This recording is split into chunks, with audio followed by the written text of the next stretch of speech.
Hello everyone, मैं Anita. Good evening, शुभ संध्या, नमस्कार। कैसे हैं आप सब? उम्मीद करती हूँ आप सारे ठीक होंगे।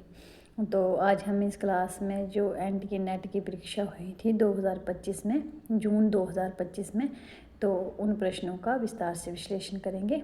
इस क्लास को शुरू करने से पहले मैं आपको बताना चाहूँगी कि हमने जेके सेट की जो परीक्षा हुई थी 2025 में और जो JKPSC 10+2 की जो परीक्षा हुई थी 2025 में हिंदी सब्जेक्ट में, तो मैंने उन दोनों पेपरों का विस्तार से विश्लेषण किया है। तो आगे हम आज नेट की परीक्षा का विस्तार से विश्लेषण करेंगे। तो बिना टाइम वेस्ट करे हुए शुरू करते हैं। प्रश्न संख्या 51। तो 50 तक जो प्रश्न थे वो पेपर 1 के थे। तो आज हमारे हिंदी सब्जेक्ट के जो प्रश्न है वो प्रश्न संख्या 51 से शुरू होंगे। तो क्या था प्रश्न संख्या 51?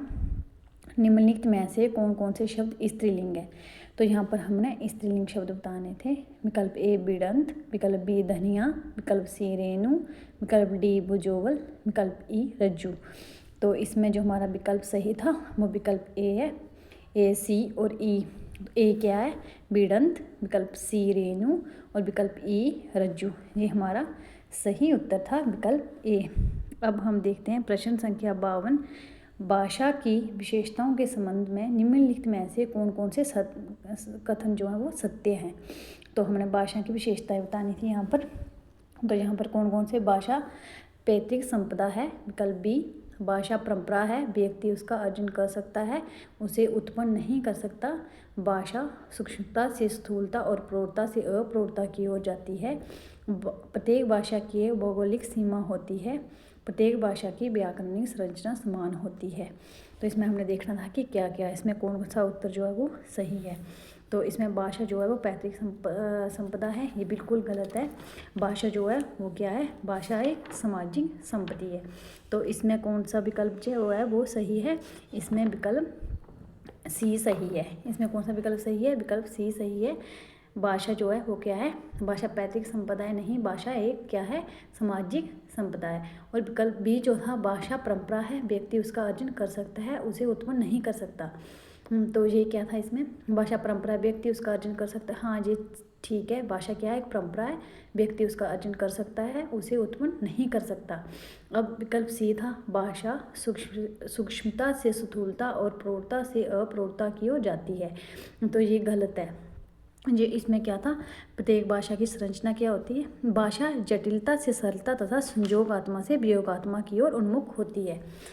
तो भाषा क्या है? भाषा सूक्ष्मता से स्थूलता और प्रौढ़ता से अप्रौढ़ता की ओर जाती है, ये गलत है। इसकी जगह पर आना था, भाषा जटिलता से सरलता तथा संयोगात्मा से वियोगात्मा की ओर उन्मुख होती है। अब विकल्प जो डी था वो सही था। प्रत्येक भाषा की एक भौगोलिक सीमा होती है, ये सही है। विकल्प ई है, प्रत्येक भाषा की व्याकरणिक संरचना समान होती है, ये गलत है। इसमें क्या है? प्रत्येक भाषा की जो संरचना होती है वो पृथक होती है, अलग अलग होती है। तो इस कारण यहाँ पर हमारा जो है वो विकल्प सी सही था, बी एंड डी। अब हमारे सामने प्रश्न संख्या 53 है। जले ठूंठ पर बैठ कर गई कोकिला कूक। विकल्प जो इसमें जो ए है वो पढ़ रही हूँ, जले ठूंठ पर बैठ कर गई कोकिला कूक। विकल्प बी है, सिंधु सेज पर दरा वधू अवतनिक समुचित बैठी सी। विकल्प सी है, ऐसा तेरा लोक वेदना नहीं नहीं जिसमें तेरा अवसाद। डी है, चमकते हैं खड़े हथियार उसके दूर तक आंखें चिलकती हैं नुकीले तेज पत्थर सी। तो इसमें क्या करना था हमने? जी, हमें एक तरफ सूची 1 में हमें दी है एक कविता की पंक्ति और सूची 2 में हमें क्या दी है? इनको हमने मिलाना था। तो इसमें हम देखना था कि किसकी पंक्ति किस लेखक की है, किस कवि की है, सॉरी। तो जले ठूंठ पर बैठकर गई कोकिला कूक। तो इसमें जो हमारा विकल्प है वो कौन सा सही रहेगा? इसमें हमारा 53 प्रश्न का विकल्प बी सही है। ठीक है, विकल्प बी सही है। इसमें कौन कौन सा विकल्प अब मैच करते हैं? जले ठूंठ पर बैठकर गई कोकिला कूक। तो ये किसका है? जे है, नागार्जुन की पंक्ति है ये। तो ये किस कविता की है? नागार्जुन की शासन की बंदूक कविता से ली गई है। किसकी है? शासन की बंदूक जो कविता है नागार्जुन की, उसमें से ली गई है। तो इसमें विकल्प बी जो है वो सही है। तो पहली पंक्ति किसकी हुई? 4 नागार्जुन की। अब विकल्प बी है, सिंधु सेज पर दरा वधू अब तनिक संकुचित बैठी सी। तो ये किसकी पंक्ति है? सिंधु सेज वाली। ये पंक्ति किसकी है? ये जयशंकर प्रसाद की कामायनी कविता की पंक्ति है। अब थी ऐसा तेरा लोक वेदना नहीं नहीं जिसमें तेरा अवसाद। तो ये किसका है? ये तो आपको पता है, ये महादेवी वर्मा की थी। तो ये पंक्ति महादेवी वर्मा की मेरे हंसते अदर नदी जग कविता से है, जो उनके संग्रह नीरजा में संकलित है। कौन सी कविता है? मेरे हंसते अदर नदी जग कविता से, जो उनके नीरजा संग्रह में है।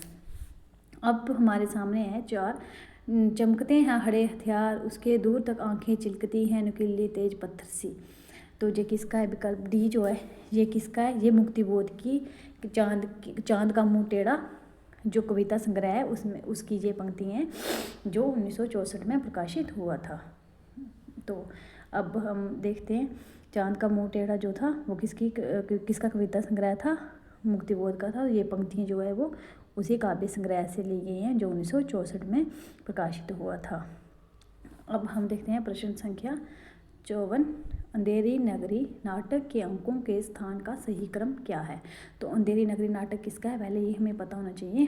भारतेंदु हरिश्चंद्र का नाटक है अंधेरी नगरी, जिसका प्रकाशन वर्ष 1881 में हुआ था। तो इसके हमने क्या बताने थे? इसके हमने जो अंक है नाटक के अंकों के स्थान का सही क्रम बताना था। क्रम तो हैं कितने अंक? 6 हैं, लेकिन हमें यहाँ पर 5 दिए हुए हैं, तो हमें 5 के बारे में बताना था। तो देखो जो पहला अंक है, इससे पहले क्या आता है? बाहरी प्रांत। तो बाहरी प्रांत कहाँ पर है? ई जहाँ पर होगा तो ई विकल्प सी और डी 2 में आ रहा है। उसके बाद बाजार, तो बाजार ए में आ रहा है। ई के बाद ए देखो, तो ये जहाँ से ही हमारा बन जाएगा, इसमें विकल्प 4 जो है वो सही है रहेगा। ई ए बी सी डी, पहले आएगा बाहरी प्रांत, फिर आएगा बाजार, फिर हमारा आएगा बी जंगल, फिर उसके बाद हमारा आएगा राज्यसभा सी, फिर हमारा आएगा 5वां क्या है? अरण्य आएगा, और छठा क्या था? शमशान, जो कि हमें यहाँ पर नहीं दिया हुआ था। तो छठा क्या आएगा? शमशान। तो इस तरह इसमें जो विकल्प कौन सा ठीक रहेगा? विकल्प 4 जो था वो सही था इसमें। अब हम देखते हैं प्रश्न संख्या हमारे सामने 55। कीर्ति के द्वार सबके लिए नहीं खुले हैं, परंतु बुलाई के अवसर सब किसी को जो उसकी खोज रखता हो मिल सकता है। ये कथन भारतेंदु के किस निबंध से लिया गया है? तो ये किस निबंध से है? भारतेंदु के ये विकल्प बी दिल्ली दरबार दर्पण से लिया गया है। भारतेंदु द्वारा रचित एक साहित्यिक निबंध है जो समाचार शैली में लिखा गया है। इसमें क्या था? दिल्ली दरबार दर्पण में 3 दरबारों का आयोजन हुआ था, जिसमें पहला 1 जनवरी 1877 में हुआ था, जिसमें बासराय लॉर्ड रिपन के समय, ये किसके समय था? बासराय लॉर्ड रिपन के समय हुआ था। तो बस इतना ही बताऊंगी इसके बारे में, दिल्ली दरबार दर्पण के बारे में। जो भारतेंदु हरिश्चंद्र का एक निबंध था उसकी ये पंक्ति है, कीर्ति के द्वार सबके लिए नहीं खुले हैं, परंतु बुलाई करने का अवसर सब किसी को जो उसकी खोज रखता हो मिल सकता है। ये कथन भारतेंदु के दिल्ली दरबार दर्पण निबंध से है। अब देखते हैं प्रश्न संख्या 56 क्या है? कामायनी की निम्नलिखित पंक्तियों को सही क्रम में व्यवस्थित कीजिए। तो कामायनी की जो पंक्तियाँ थी वो हमने क्रम अनुसार लगानी थी। तो कामायनी किसकी रचना है? कामायनी जयशंकर प्रसाद की रचना है, और कब की है ये? 1935 की रचना है। तो हमने इसको देखना था कि ये पंक्ति किस सर्ग से थी, और इसको हमने सीक्वेंस वाइज लगाना था, सही क्रम में लगाना था। तो इसमें क्या है? पहले तो इसमें सर्ग कितने? 15 सर्ग हैं। कौन कौन से? चिंता, आशा, श्रद्धा, काम, वासना, लज्जा, कर्म, ईर्ष्या, ईड़ा, स्वपन, संघर्ष, निर्वेद, दर्शन, रहस्य और आनंद। अब देखते हैं कि ये सर्गियाँ जो पंक्तियाँ ये कैसे कैसे किसके सर्ग से आई हैं। तो पहली क्या है? विकल्प ए, यही त्रिपुर है देखा तुमने। विकल्प बी, शास्त्र शस्त्र रक्षा में पलते। विकल्प सी, क्षण क्षण परिवर्तन में ढलते।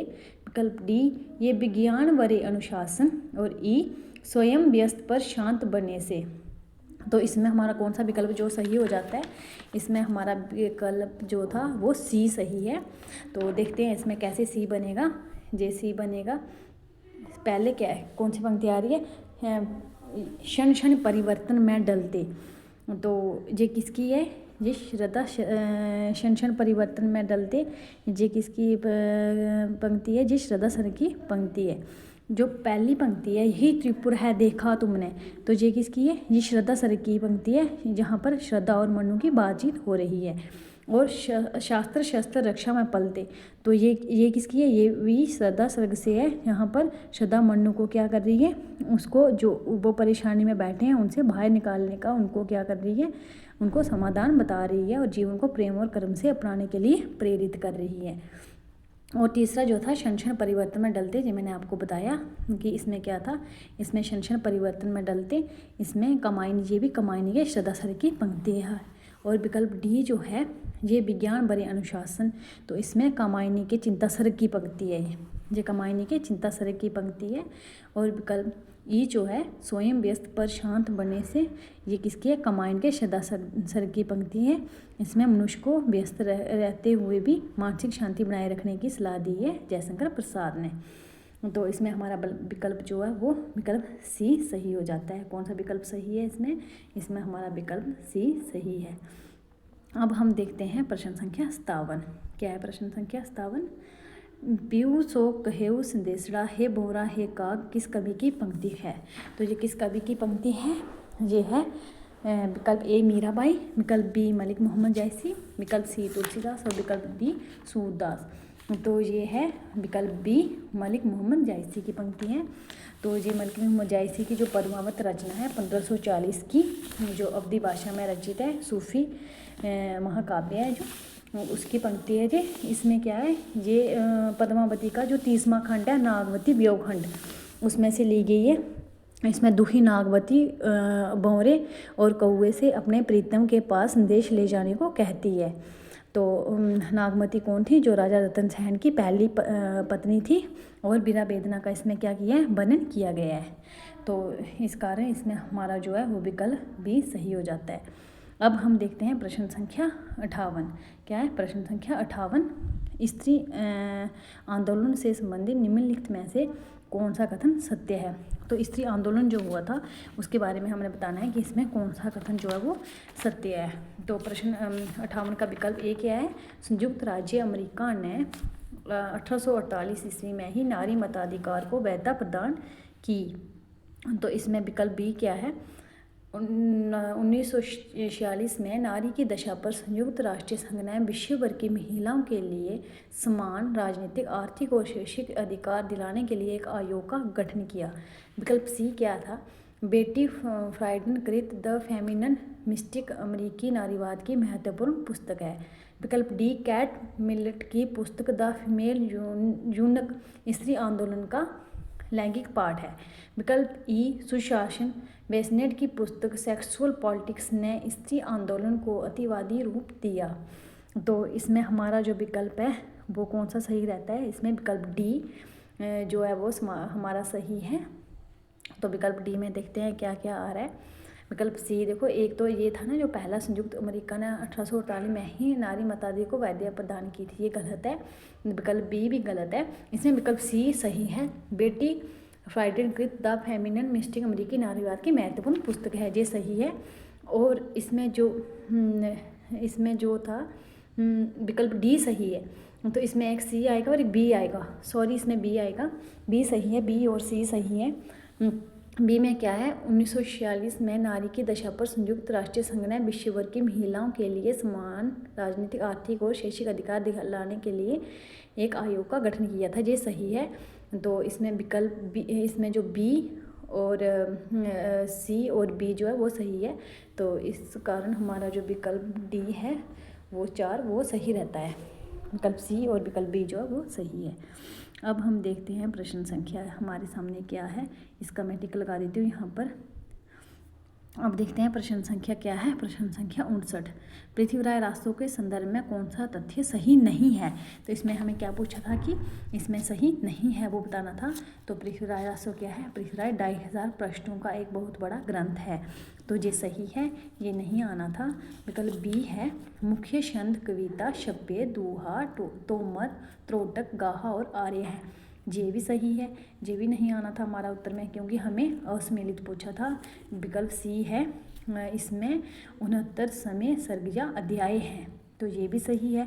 तो ये भी नहीं आना था, तो इस कारण हमारा जो उत्तर है वो क्या ठीक बैठेगा, वो डी बैठेगा, क्योंकि पृथ्वीराज रासो को चंद्रबदाई के पुत्र कल्हण ने पूरा किया था। तो पृथ्वीराज रासो को चंद्रबदाई के, इसमें हमारा जो विकल्प है, इसमें विकल्प डी जो सही है, डी और ई। पंडित गौरीशंकर हीराचंद ओझा रासो में बने घटनाओं तथा संबंधों को बातों की कल्पना नहीं मानते हैं।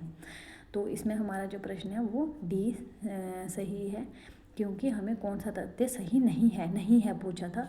तो बाकी जो पहले 3 है ये सही हैं और 2 जो हैं वो सही नहीं हैं। अब प्रश्न संख्या हमारे सामने 60 है।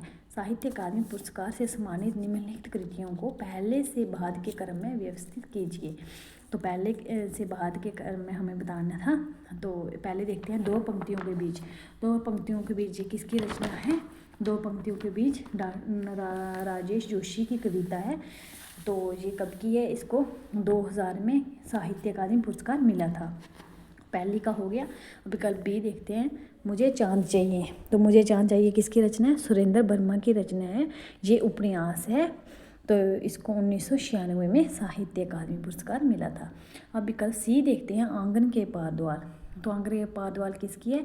सच्चिदानंद बादशाह हिरानंद अगेय की है। तो इनकी रचना, इसको साहित्य अकादमी पुरस्कार मिला था। तो ये कब मिला था इसको साहित्य? ये 1961 की रचना है। 1961 में प्रकाशित हुई थी और 1964 में इसको साहित्य अकादमी पुरस्कार मिला था। अब विकल्प डी है, टोकरी में दिगंत। ये किसकी कृति है? ये है अनामिका की कविता संग्रह है। ये 2014 में इसको क्या मिला था? साहित्य अकादमी पुरस्कार मिला था। अब विकल्प ई जो है, कविता के नए प्रतिमान। तो कविता के नए प्रतिमान किसकी कविता है? ये नवंबर की 1971 में इसको साहित्य अकादमी पुरस्कार मिला था। तो ये एक आलोचनात्मक पुस्तक है। तो इसमें जो सबसे पहले किसको हुआ, अब देखते हैं इसको। सबसे पहले इसमें किसको हुआ? सबसे पहले हुआ इसमें विकल्प हमारा कौन सा सही रहेगा? आंगन के पार द्वार इसमें। तो इसमें हमारा विकल्प जो है वो ए सही रहेगा। सी पहले आंगन के द्वार पार आएगा, फिर कविता के नए प्रतिमान आएगा, फिर बी मुझे चांद चाहिए आएगा, फिर ए 2 पंक्तियों के बीच, और फिर डी आएगा टोकरी में दिगंत। तो इस कारण हमारा जो विकल्प यहाँ पर कौन सा सही रहेगा? ए, विकल्प ए सही रहेगा। अब हम देखते हैं प्रश्न संख्या 61। इसमें क्या था? सूची ए को सूची 2 से सम्मिलित करना था। तो सूची ए को सूची 2 से हम सम्मिलित करते हैं। तो मोहनलाल महतो वियोगी, तो ये क्या है? ये कवि हैं और जो इनकी ये कविताएं हैं, इससे इनको क्या करना था? सम्मिलित करना था। तो मोहनलाल महतो वियोगी की कौन सी कविता है? और विकल्प बी रामेश्वर शुक्लाचार्य, विकल्प सी भगवती चरण वर्मा, और विकल्प डी नरेंद्र शर्मा। तो इसमें कौन सा हमारा विकल्प सही है? बी विकल्प सही है। देखते हैं बी में क्या गया। ए मोहनलाल महतो वियोगी की जो है वो कौन सी है? निर्माल्या। कौन सी है? निर्माल्या। और विकल्प बी रामेश्वर शुक्लाचार्य, तो रामेश्वर शुक्लाचार्य की अपराजिता। विकल्प सी भगवती चरण वर्मा की मधुकन, और विकल्प डी नरेंद्र शर्मा की शूल फूल।